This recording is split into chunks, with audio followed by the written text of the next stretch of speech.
Elena Duvall's name carried a weight in the city that few could ignore. She was the daughter of Richard Duvall, a millionaire whose empire stretched across industries, and yet she was known less for her father's legacy and more for the chaos she left in her wake. She was strikingly beautiful, with her mother's dark eyes and her father's sharp jawline, but beneath the elegance was a defiance that no one seemed able to tame. Tutors resigned within weeks, unable to withstand her sarcastic wit or her deliberate refusal to learn. Nannies who once hoped to guide her left the Duvall mansion in tears, shaken by her cold indifference or fiery temper. Even her father's carefully chosen security staff found themselves ridiculed, outmaneuvered, or simply ignored until they walked away. Elena carried herself like someone untouchable, her head held high, her smile always tinged with challenge, daring the world to try and control her. But behind the expensive clothes, the grand galas, and the air of superiority lay a girl scarred by a wound few ever spoke of, her mother's sudden death when Elena was only 12. Since then, the mansion had felt colder, her father busier, and the walls she built around her heart taller than anyone could climb. Richard tried everything money could buy, the best boarding schools, counselors, travel, even lavish gifts meant to distract her, but nothing softened her edges. If anything, Elena seemed determined to prove that no amount of wealth or power could dictate who she was. The breaking point came one glittering evening at a high-profile charity ball where Richard was hoping to secure a business deal. Elena, dressed in a gown that turned every head, had deliberately slipped away from the table, only to return with a glass of champagne in hand and a pointed remark that left the room buzzing with scandal. Her father's face burned with both embarrassment and helplessness. The empire he could control with a single command seemed easier to manage than his own daughter. That night, Richard sat alone in his study, staring at her mother's portrait and admitting what he had long denied: he could not handle Elena. Yet, as fate would have it, a name surfaced in his thoughts, a man whose courage and sincerity had once touched him deeply: Daniel Hayes, a widowed mechanic and single father who lived a world away from mansions and ballrooms. For the first time, Richard wondered if the solution to his daughter's defiance lay not in wealth or control, but in the quiet strength of a man who had already conquered struggles far greater than rebellion. Daniel Hayes lived a simple life that contrasted sharply with the glittering chaos of the Duvall world. A skilled mechanic, he ran a small auto shop on the outskirts of town while raising his daughter, Lily, on his own since his wife's passing 3 years earlier. Daniel's days were long, often filled with greasy hands, late payments from customers, and the unrelenting responsibility of parenthood, but he carried it all with quiet resilience. Lily was the light of his life, a curious and kind-hearted girl who, despite her young age, seemed to understand her father's struggles and never stopped trying to bring joy into their little home. One evening, when Richard Duvall himself appeared at Daniel's modest doorstep, it felt like the collision of two worlds that never should have met. Richard remembered Daniel because, years ago, Daniel had pulled him from the wreckage of a car accident on a rain-slick highway, never asking for thanks or reward. Now, the powerful millionaire stood humbly in Daniel's kitchen, asking him to take on what seemed an impossible task: becoming a mentor and protector to Elena, the daughter no one else could handle. At first, Daniel resisted. The offer came with a staggering salary, but he didn't care for money or status, and the idea of stepping into the turbulent life of a millionaire's heiress sounded like a storm he had no reason to walk into.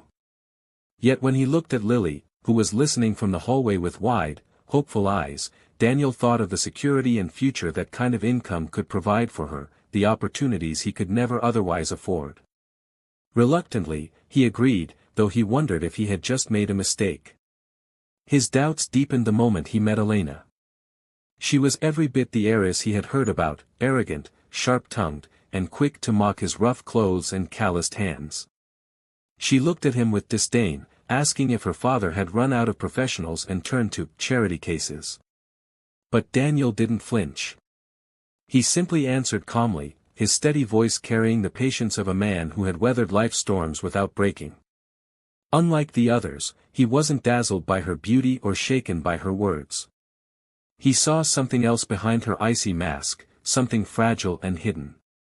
As Elena narrowed her eyes, expecting him to leave like all the others, Daniel's steady presence made her realize, for the first time, that this man might not be so easy to push away.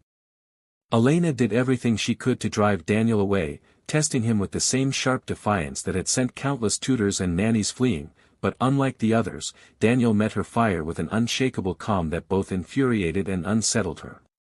When she stormed out of her lessons, he didn't chase her with desperate pleas. Instead, he waited patiently, quietly reminding her that the time she wasted was her own. When she mocked his simple clothes and ordinary life, he didn't bristle or defend himself, he just smiled faintly and said he'd rather be real than impressive. His steady patience was a mirror she couldn't shatter, and though she told herself she hated it, Elena began to feel the first cracks in the icy walls around her heart. The turning point came when Daniel introduced her to Lily, his daughter, who greeted her not with awe or fear but with the disarming innocence of a child. Unlike everyone else who looked at Elena as a millionaire's daughter, Lily treated her like a regular person, asking if she wanted to join her in drawing silly doodles or sharing popcorn during a movie. At first, Elena scoffed, but slowly she found herself accepting the invitations, laughing at Lily's jokes, and even joining them on simple outings, bike rides in the park, ice cream at a corner shop, evenings spent watching the sunset instead of dazzling city lights. These moments felt foreign and fragile, as though she was stepping into a life she had always longed for but never knew how to reach. One night, after a heated argument with her father about his constant absence, Elena returned home with her usual defenses ready, but Daniel caught her off guard with a single, gentle question. "What do you want, Elena?" The word struck her like a lightning bolt.